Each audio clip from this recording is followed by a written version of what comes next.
Tonight in Medical Rounds, osteoporotic fractures among the elderly population are quite common, and the recovery can be challenging for frail patients.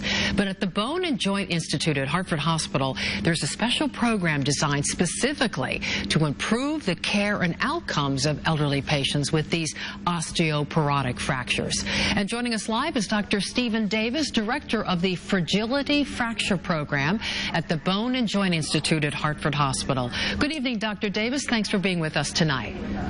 Good evening. Thanks for having me. Well, first, let's talk about the Fragility Fracture Program at the Bone and Joint Institute. What is that about?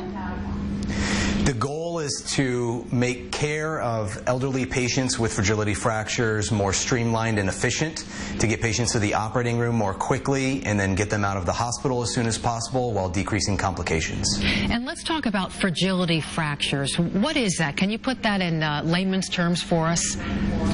Sure. That's a fracture that occurs in somebody with abnormal bone. It's basically a fracture that occurs when really a fracture shouldn't occur, like from falling from a standing height, when really a broken bone should not happen. All right. Now, what can we expect? Take us through the program. What can patients expect when they come to this program?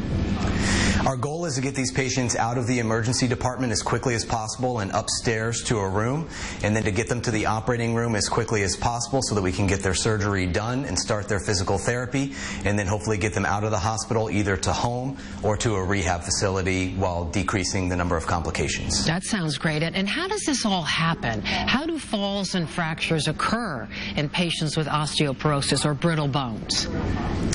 Sometimes these patients are just less strong and less coordinated, and they fall more easily. Also, we find that patients have a lot of tripping hazards around the home, like loose rugs, or they wear socks on hardwood floors, and so we try and educate people to avoid tripping hazards like that. Anything else you might want to add as to how to prevent these injuries from occurring? The socks on the hardwood floor is a really good point. Right, and then in wintertime also it's important to wear proper shoes so that you're not slipping on the ice.